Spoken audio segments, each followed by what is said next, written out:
RTI International's Justice Practice Area presents Just Science.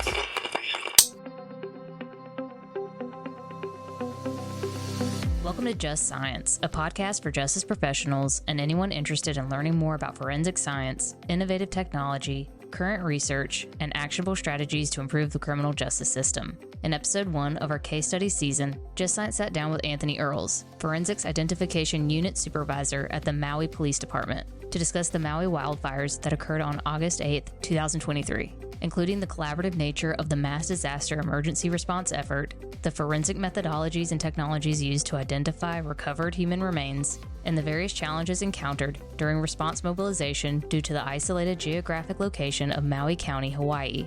When deadly wildfires impacted Maui County, available resources and existing infrastructure were put under strain. Despite these initial obstacles, through the collaborative response of over 100 individuals from federal agencies, external partners, state and local forensic science service providers, as well as members of the Lahaina community, Maui Police Department was able to expand its response capacity, recover unidentified human remains, and identify these remains using a variety of forensic identification techniques, including rapid DNA technology and more. Listen along as Tony describes how Maui Police Department and the many forensic professionals and first responders involved were able to locate and identify unidentified human remains, the importance of collaboration and communication in mass disaster response, and lessons learned that may support mass disaster response preparedness planning efforts within the forensic community. This funded is episode by the National Institute of Justice's Forensic Technology Center of Excellence. Some content in this podcast may be considered sensitive and may invoke emotional responses or may not be appropriate for younger audiences.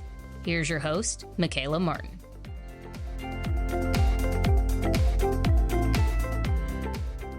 Hello, and welcome to Just Science. I'm your host, Michaela Martin, with the Forensic Technology Center of Excellence, a program of the National Institute of Justice. On today's episode, we will discuss the tragic Lahaina fire that occurred in August of 2023, claiming the lives of 102 individuals, and the mass disaster response taken in Maui to locate and identify these human remains. Joining us today to discuss these response efforts is Mr. Anthony Earles. Welcome to Just Science, Anthony. Thank you for sitting down with us today. Aloha and greetings from Maui. Please feel free to call me Tony, all right? You got it, Tony. To kick off today's episode, could you share a bit about yourself and your journey to and through the discipline of forensic science? I got my master's in forensic science in 1987. Now, realize that is before DNA was accepted in criminal trials in the United States. So we were the first graduating class of Virginia Commonwealth University's newest program in forensics. And I have been working with the Maui Police Department since 2006. I started as a police evidence specialist. That's what they call them here in Hawaii, crime scene investigators. And in 2016, I was promoted to the supervisor of the forensics identification units, where I oversee the County of Maui's forensic facility. And that includes the cold case unit, crime scene unit, digital forensics, fingerprints, and the morgue.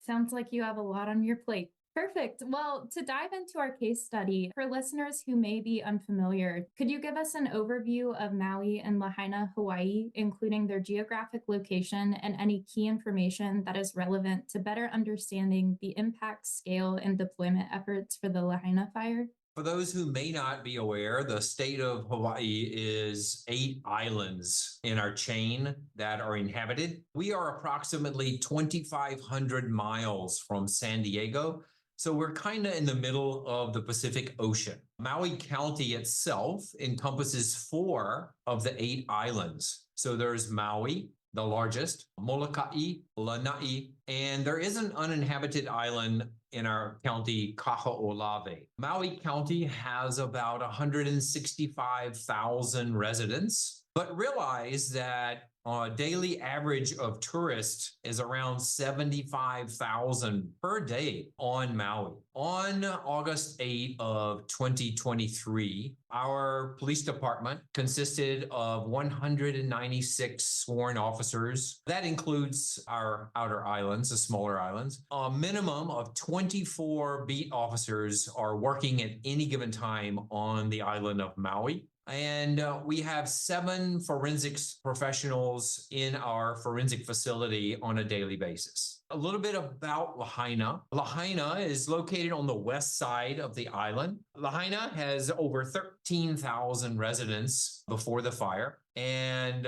thousands of visitors daily, can easily double that population on the west side. The size of Lahaina is approximately 8 square miles. And of note is the fact that there is a single access road, the Honoa Pi'ilani Highway, that is accessed from the south and the north. And prior to the fire, what infrastructure, communication networks, and incident management systems were in place for mass disaster emergency response scenarios? Well, I'll take this piece by piece. So infrastructure, again, Lahaina is on the west side of Maui, and it's kind of isolated from the major population centers. For example, our main airport in Kahului is in central Maui. Wailuku Town is the seat of government, both state and county. And Kihei-Wailea is a large population of tourist accommodations on the south side. Realize that due to that isolation on the west side, most Lahaina residents only venture out to come into town to shop at Costco. It is about a 22-mile drive, taking anywhere from an hour to an hour and a half, because it is a narrow, winding coastside road, and there can be a lot of heavy traffic with all the tourism. And I will jump into communications. Before the fire, police and emergency systems constantly are being upgraded every year, and they have been very well maintained and very effective coverage for our island community. Again, with the 4 islands that comprise Maui County. Since the islands have the challenges of coverages that the mainland might not understand, realize that when you have islands, there are going to be the inability to place towers along the shoreline. So towers providing coverage for the west side, for example, are actually located on the 2 neighboring islands of Lanai and Molokai. Same thing with cell phones. The major carriers provide truly adequate services, except in very remote locations. Okay, so as far as our incident management systems, like most agencies, the Maui Police Department participates in countywide mass casualty training exercises constantly, including tabletop exercises exploring various possible scenarios involving all the community partners, including hospitals, mortuaries, the airports,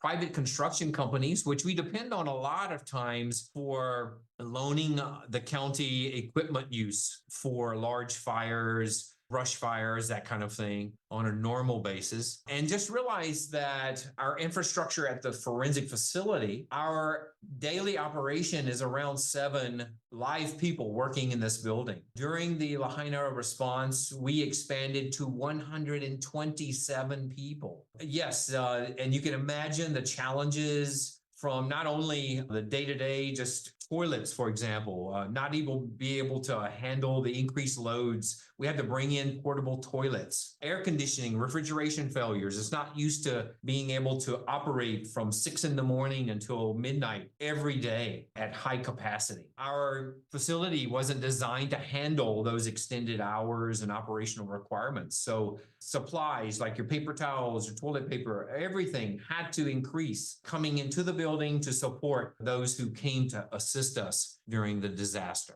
Thank you for sharing a little bit about the tabletop exercises that were conducted in advance of the Lahaina fire. I'd like to go back to discussing the infrastructure, communication networks, and the incident management systems and how those elements were impacted by the fires. I will tell you, during the Lahaina fire, we were tasked with many and numerous. We were tasked with things that constantly popped up that were almost impossible to plan for, and trying to make sure that effective services were constantly provided. Also realize that there were actually 4 fires on that day. not just the Lahaina fire. So we had 4 areas of Maui that were being affected immediately. And our fire departments, for example, our police departments, everyone was responding to multiple areas. So it was not limited to just the west side. So we had other people in our community that we also had to look after. And unfortunately, the Lahaina fire, it seems to have done the most damage, but we did have actually upcountry. There were more than 20 residences that were affected. And we thought at one point with the situation that was going on, a hurricane had just come by and was sitting to the south of the island and was creating over 80-mile-an-hour winds. So we were worried that the large tourist area as well in Kihei Wailea was going to be affected. There was a large, by far the largest fire was on the border of that area. And so all of this was having to be considered at the same time. This affected our initial shipments, for example, of rapid DNA instruments that were being brought to Maui to assist us during the investigation. Our first instrument that was shipped had to be shipped to the farthest north island of Kauai, and realized that it had to be picked up by a U.S. Coast Guard C-130 airplane and delivered directly to Maui from Kauai. It arrived on day 3 post-fire. So even though the declaration of a state of emergency does have positive impact, we had to go over a couple of speed bumps and challenges initially with shipments. Also realize that, as I said, the Lahaina town has a single egress route to the north and the south. Realize that with the heavy winds, over 80 miles an hour, trees, power lines, stalled vehicles were blocking the roads. Realize also that when you talk about the vehicles, internal combustion engines require oxygen to provide power to the engine. And because of the high temperature fires, yes, the metal on cars were actually melting. The cars were not able to run. So they were stalling in the middle of the road, creating more roadblocks. And the fast burning structures themselves, many of the buildings were older, constructed of wood instead of the modern metal framing. And another challenge was the fact that cellular service was interrupted. The towers were down for all the carriers on the west side. So the morgue facility is approximately 22 miles away. And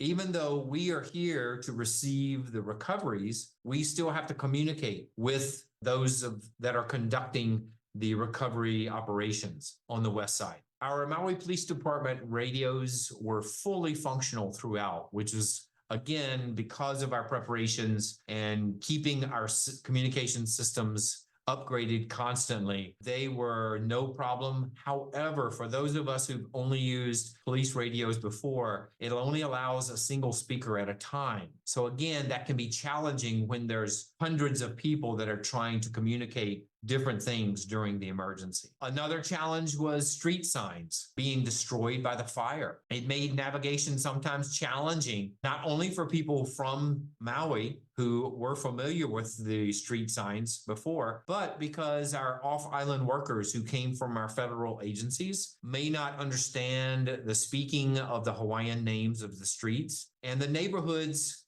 a lot of times the Hawaiian names seem similar and the pronunciations are very close and confusing sometimes to off-island workers. So again, these were inherent to the fact that the majority of the streets did have Hawaiian names. After receiving this call about the fires, would you be able to walk us through some of the first steps that were taken by your team upon request to respond and provide a timeline of the key events that took place during the front end of the deployment efforts?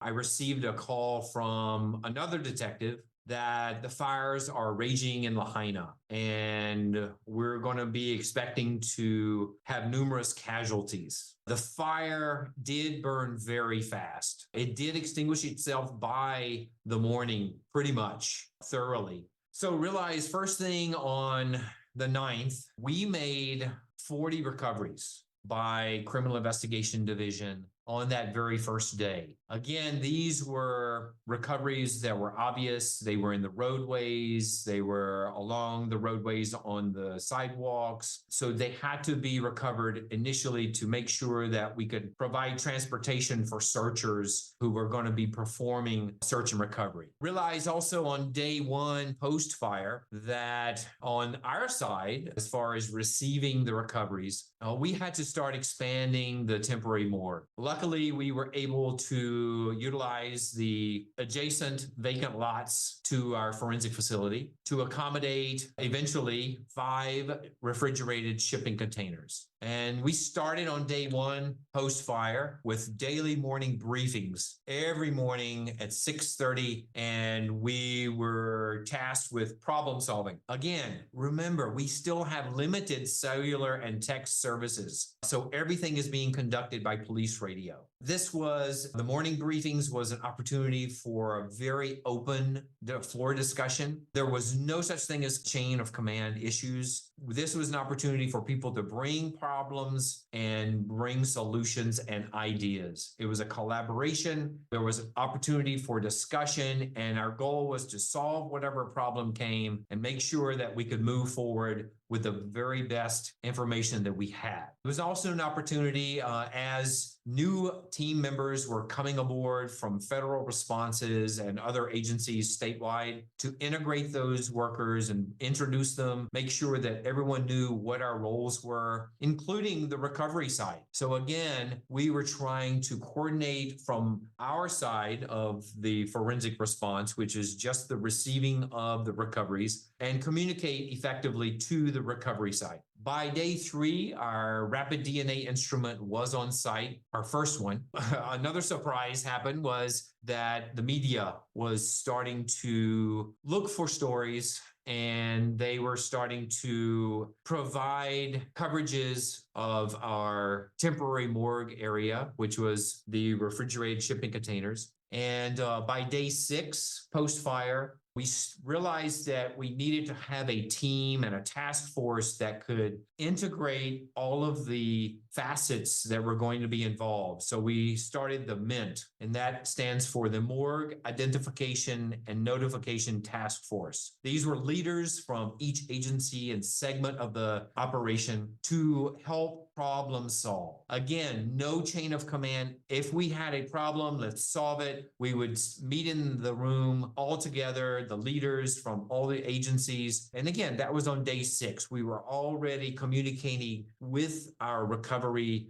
command center. And effectively by that point, we're able to get majority of the cellular communications back up. By day 8, our morgue capacity had fully expanded from our pre-fire 100 shelves to 300 shelves. And our DMORT, which is the Disaster Mortuary Operations Response Team, is the federal response, was fully functional on day 8. And to those of you who may be on the mainland where people can just drive in from your local jurisdictions to help, realize that everyone had to be flown in. And again, the challenges of being 2,500 miles from the mainland. Recoveries continued for months. The last recovery was 6 months after the fire. So on February 9 of 2024, we had our last recovery, and that was number 102 as identified. And Tony, I think there's a lot there, but kind of 3 of the major themes that stuck out to me that you mentioned in all of that was collaboration, community, and problem solving. I think those are some really big takeaways if you kind of wanted to speak more about their importance or kind of their central role that they played in response efforts. Yes, and I will tell you, the federal system, FEMA as well as DMORT, provides a valuable resource to a local jurisdiction that is overwhelmed to capacity. And when they show up with their team, as an assessment team first arrives on island, and then they determine what's needed. Within 2 days, the rest of the actual team arrived on island, and that very next day, they're ready to go. So by day 8, post-fire, our DMORT was fully functional and was providing the autopsy assistance that was needed for the extensive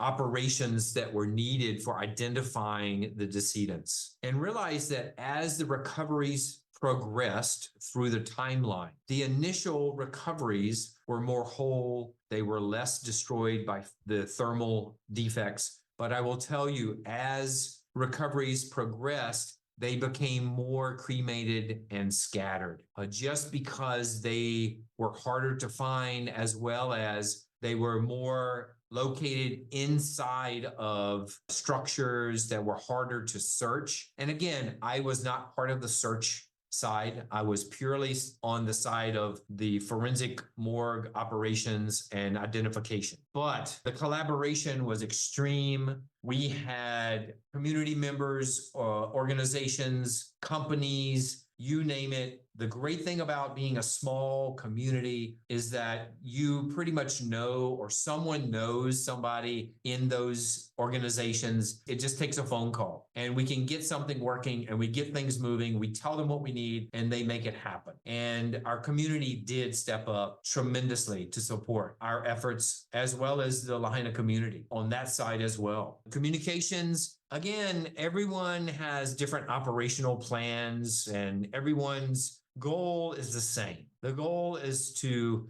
get to the end of the operation with as many decedents positively identified as possible, and those remains returned to the families in as quick as possible, but again, being very thorough. So everyone may have a little different way to get there, but that's what's great about the federal system. The federal system works with the local jurisdiction. And once they leave you with all of their work product. So all of the database that was created was left with us. And so we had to continue to use that. And we still use that as we're finalizing the identifications on some of the most severely damaged cremains. So the process, it's a long haul process. It is not a sprint, it is a marathon. And you've brought it up a little bit prior to now, but I'd love to hear a little bit more about the search and identification methods and techniques that were employed to find and identify these remains.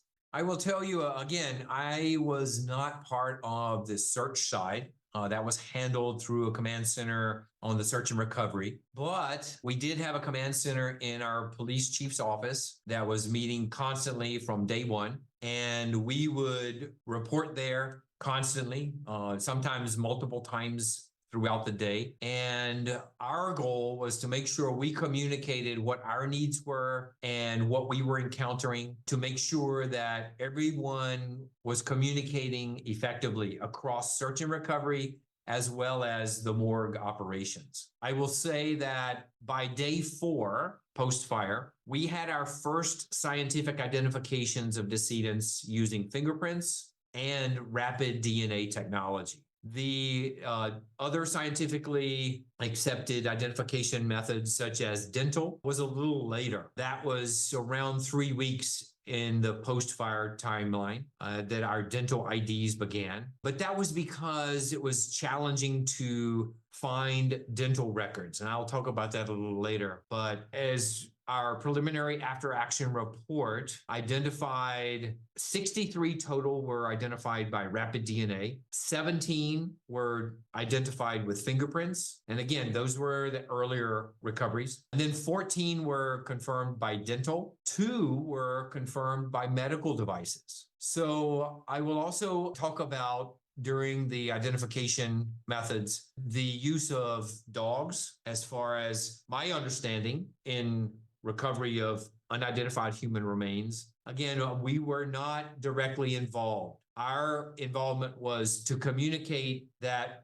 we had a primary recovery and we were conducting autopsy and we were missing parts or major portions, and we would communicate that with the recovery side and go send another team with an anthropologist to conduct a secondary and sometimes a tertiary recovery. But I will tell you, the 40 dog teams that were from the mainland were, from what I understand, very helpful and effective, especially with the earlier recoveries. Again, these were more intact without extreme fire damage. But as the recoveries became more cremated and scattered, the guidance from the experienced anthropologist was truly valuable and could not have been done without those anthropologists. So the anthropologists that came were from, of course, the DMORT. They provided anthropologists both on the morgue side as well as the search and recovery side. Same also came from DPAA, which is the Defense POWMIA accounting agency. That was based in Honolulu. We have worked with them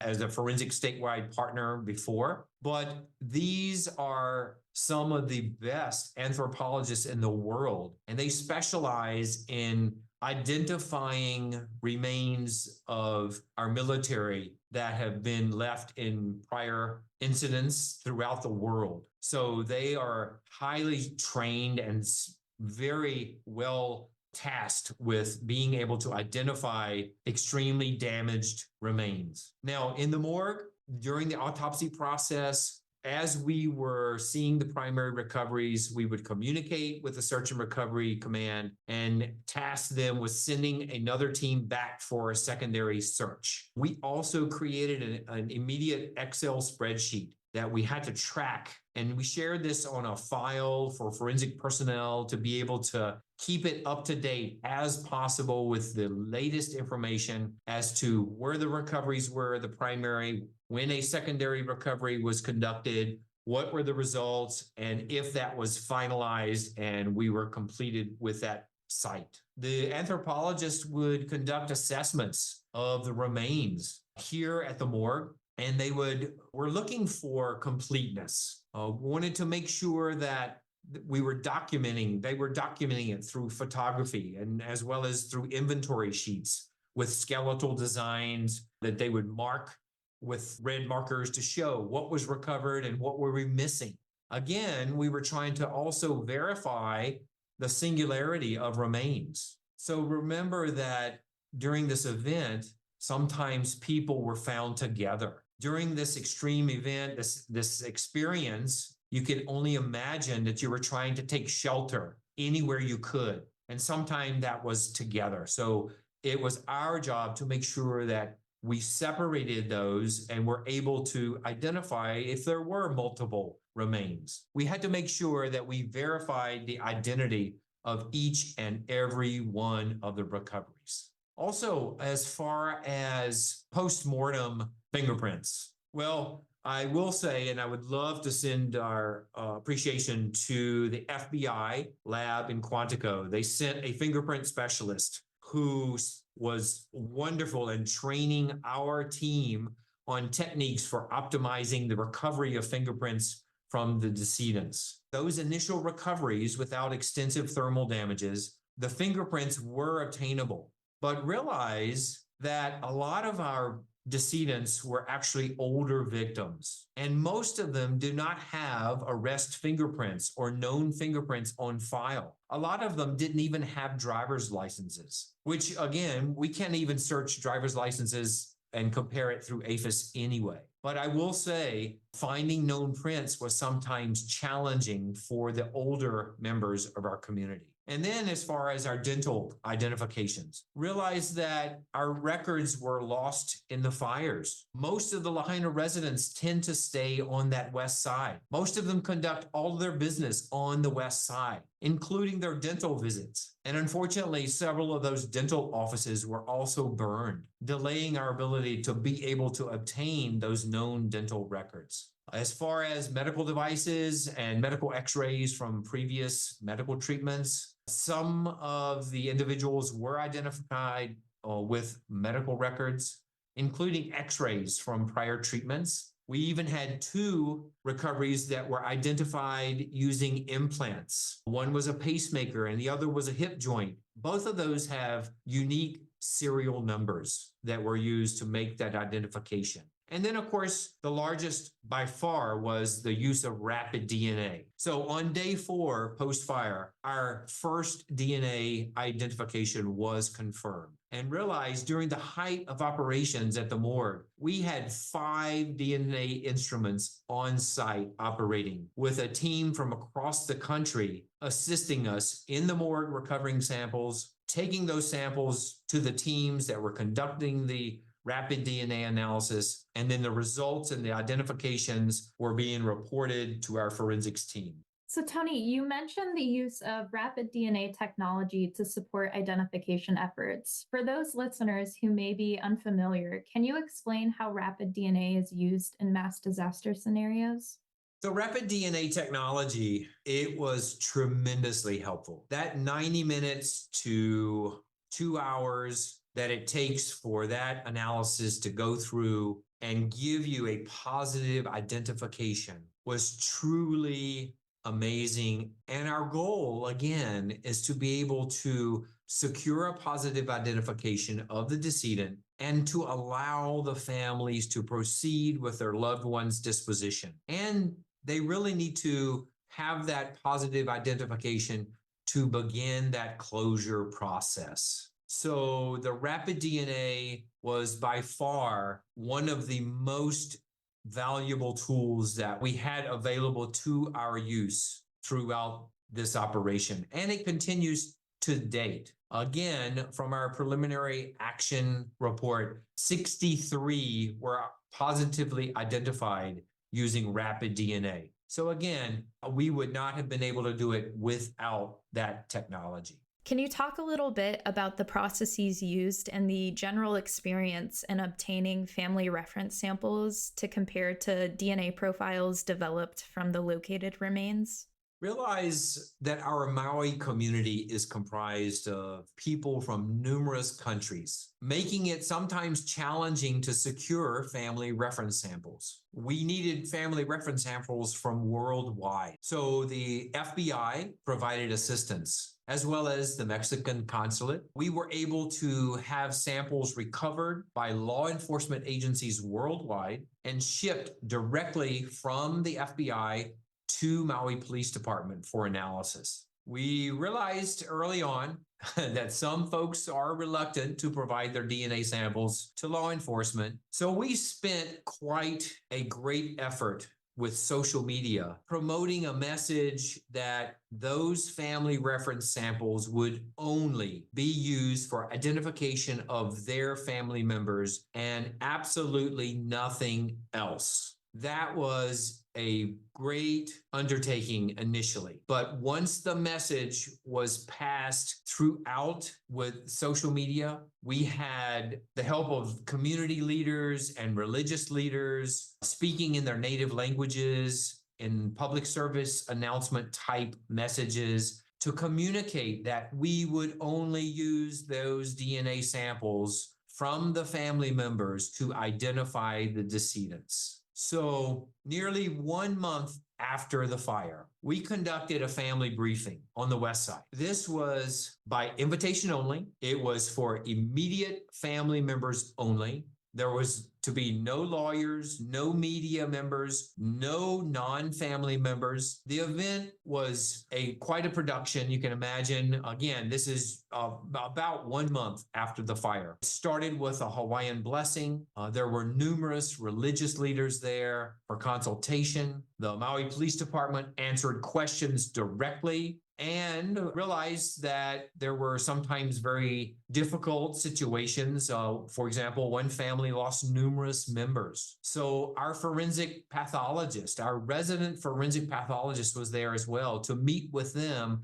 and answer their questions directly. We also provided numerous available resources, such as from the Red Cross, FEMA, county and state agencies that were providing assistance. We had all of these resources there, as well as, believe it or not, we were still recovering family reference samples. So it was a truly important part of the process to make sure that we were dispelling rumors, false information. You could not believe how much media was coming out with false information and partial truths that were being twisted. So it was our opportunity to talk directly to the families and make sure that they realize we are still here for them. And you've mentioned it quite a bit, so many collaborators and contributors to these efforts. But in general, can you explain how that support assisted in expanding the forensic capacity for the emergency response? Maui Police Department's expanded response included so many local, state, and national agencies. The Maui Search and Rescue was one of the initial ones. Hawaii National Guard based here on Maui. The Army National Guard based here on Maui. The Honolulu Fire Department sent over backup for our Maui Fire Department. The National Park Service here on Maui provided officers. The Customs and Border Patrol, FEMA, as well as Urban Search and Rescue came from the mainland. Again, the Department of Defense, POW, MIA Accounting Agency, Health and Human Services. In Honolulu, our FBI evidence response team, who are forensic partners that we worked with greatly, provided tremendous rapport and support throughout from day 4. They were probably the quickest ones to be able to respond. But we've had a long-term relationship with the evidence response team and our federal partners and statewide. Again, we're stuck in the middle of the Pacific Ocean, so we have worked together as an island community on collaboration with our forensic partners. DMORT itself, coming from the mainland with all of the tools that they needed. The rapid DNA provider that help us with getting all of the team members to come to help us to analyze the samples from the morgue, as well as the family reference samples, and to train us on how to utilize the equipment so that once they departed to go to another disaster, we were able to continue our work. And of course, the Mexican consulate were very helpful. The anthropologists were vital. Again, DMORT, DPAA, the University of Hawaii, West Oahu sent representatives, as well as California State University in Chico. All of these organizations sent anthropologists to help us, not only in the morgue operation, but in the search and recovery. The expanded capacity could not have been done without help from our local construction firms, helping to build the privacy walls, as well as building the driveway, parking lot, and just moving all of the shipping containers around. So the shipping companies helped us. Any and everyone came in and helped us as a community. And I think that is incredible for the local efforts and the national efforts to support Maui. With the influx and the expansion of support professionals, did you encounter any obstacles in managing the support of agencies deployed to provide additional capacity? Wow. It seemed like every day there was a challenge, if not numerous challenges. Our morning briefings became our opportunity to solve any and all problems as they arose. We tried not to let anything sit and wait. We wanted to handle it up front and get it done. Again, this was an open floor, and everyone, we went around the room, everyone who was there at the morning briefing was asked for their input. Not to put them on the spot, but it was their opportunity to make sure that their input was heard by the team. One of the biggest obstacles was initially realized that over 3,000 were reported missing in those first days following the fire. So over 150 federal, state, and county law enforcement officers followed up on each and every one of those reports, realized that they had to follow up on every one of those reports, consolidating duplicated reports. Because sometimes numerous family members would report the one individual as missing. So they whittled it down from over 3,000 into the credible list of those that were truly unaccounted for. Our final identified victims was 102. We, to date, have only 2 remaining on the list of unaccounted for.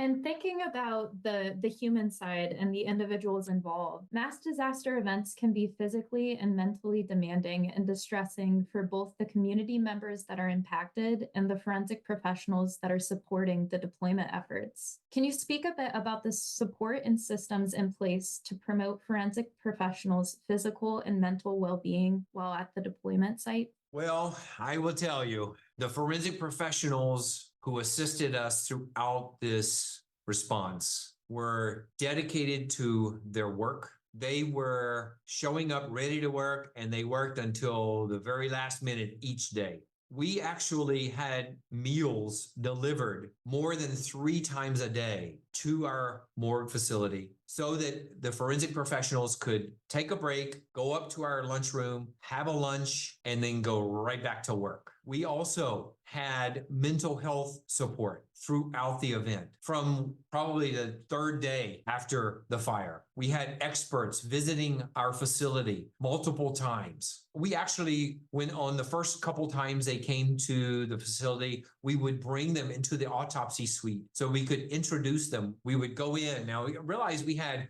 4 autopsies being conducted simultaneously. So there were about 16 people working. Immediately, we would walk in. I would ask people to put down what they were doing for just a moment. I would like to introduce so-and-so, our mental health expert. Their contact information was posted throughout the buildings, as well as the opportunity for them to meet them directly. They would come through, walk through the building, and they would come and talk to them in the lunchroom. They would go walking through the different areas of the building. One day, we even had a comfort dog come through the building to help. Now, again, we did not take the dog inside the morgue, but I will say throughout the office areas. One of the big things that you realize when you're working from 6 in the morning to 11 at night, the federal responses, those people came to work. So they work long day. But the host agency has to consider you have to take breaks. You cannot work that way day in and day out. So we had to consider our staffing, because you have to have your staff on site throughout the work of the federal agency. So smaller agencies, you have to consider that you need to schedule your people to split the days and the shifts to make sure that you have ample coverage and that the work gets done, but that your people can take breaks, because you got to take care of yourself to make sure you can take care of others. I personally constantly circulated throughout the building and all throughout the grounds of our expanded morgue to check on team members, asking them, how are they doing? Asking them, what do you need to do your job and to make it easier? Another tool that we would use is during the morning briefings.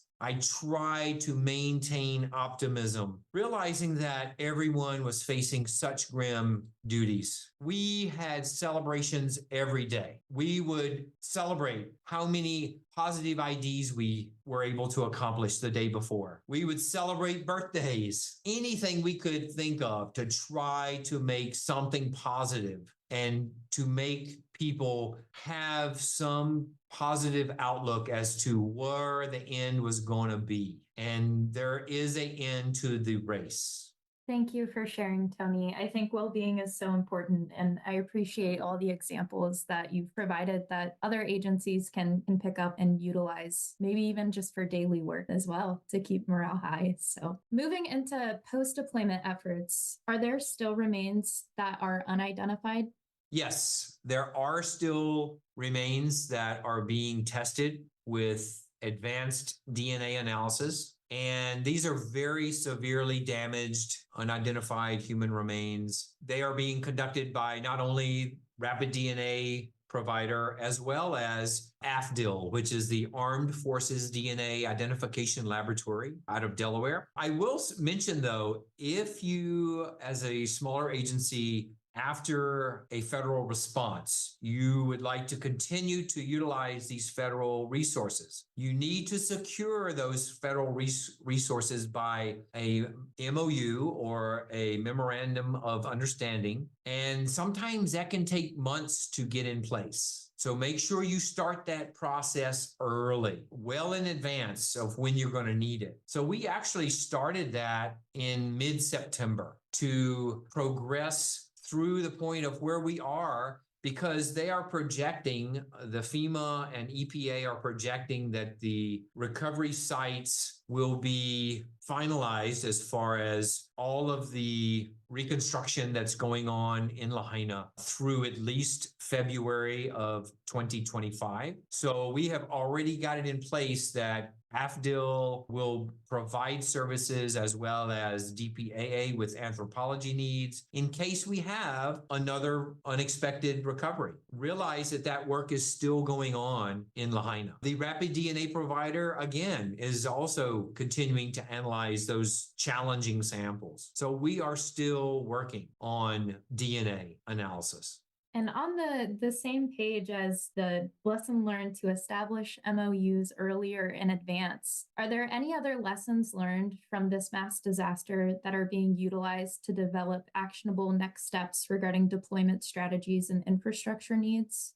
Our preliminary after action report was issued by the police department about 6 months after the fire. It lists 32 recommendations at that point. I think our final after action report will have a few more, but there were already 32 recommendations that we had identified that are already in progress and underway. From our side of receiving recoveries, I will say that recovery photography and notes was very vital in looking back and answering questions that would come up during the autopsy process. Sometimes there were questions as to, was the recovery from indoor versus outdoors? Was the location next to a concrete structure, or were they next to a structure that was totally damaged? Was it a partial or a whole cremation? And again, your photography and your notes by those recovery teams turned out to be vital. So I know a lot of times when your recovery teams are tempted to just make the recovery and move on, take the few moments to document properly. It will help your investigation. Also,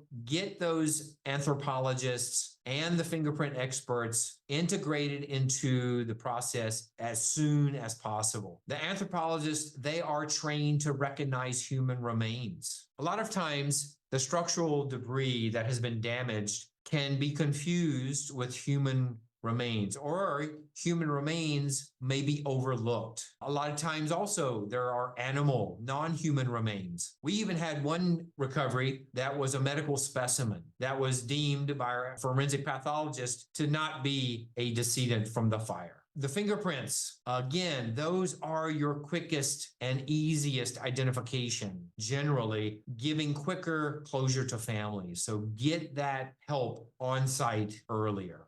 Moving into post-deployment efforts, and you've alluded to it a couple of times during our discussion, is the preliminary after-action report that was issued by Maui Police Department. Can you talk us through some of the major findings and takeaways from that report, as well as any lessons learned from the overall deployment effort that you think would be valuable to share with our listeners today?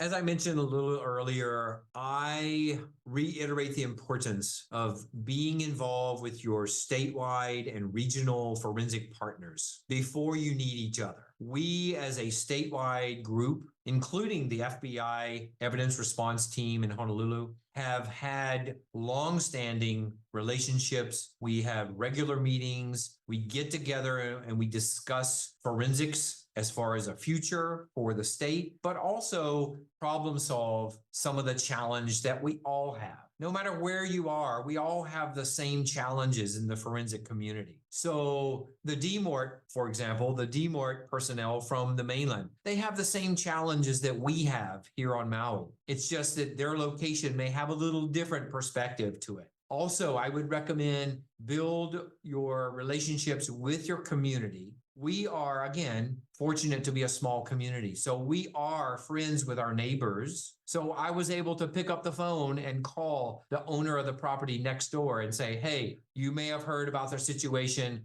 We need to use your property. We need to use it for expansion of our morgue facility. We're going to be bringing in some refrigerated shipping containers. Are we okay to move forward? So again, build your community together before you need them. Thank you for your time discussing this case study, as well as your experiences and lessons learned, Tony. It has been a pleasure talking with you today. And thank you very much. Aloha. If you enjoyed today's episode, be sure to like and follow Just Science on your platform of choice. For more information on today's topic and resources in the forensics field, visit forensiccoe.org. I'm Michaela Martin, and this has been another episode of Just Science. Next week, Just Science sits down with Tim Fail to discuss social media fingerprint and other inadvertently photographed ridge detail. Opinions or points of views expressed in this podcast represent a consensus of the authors and do not necessarily represent the official position or policies of its funding.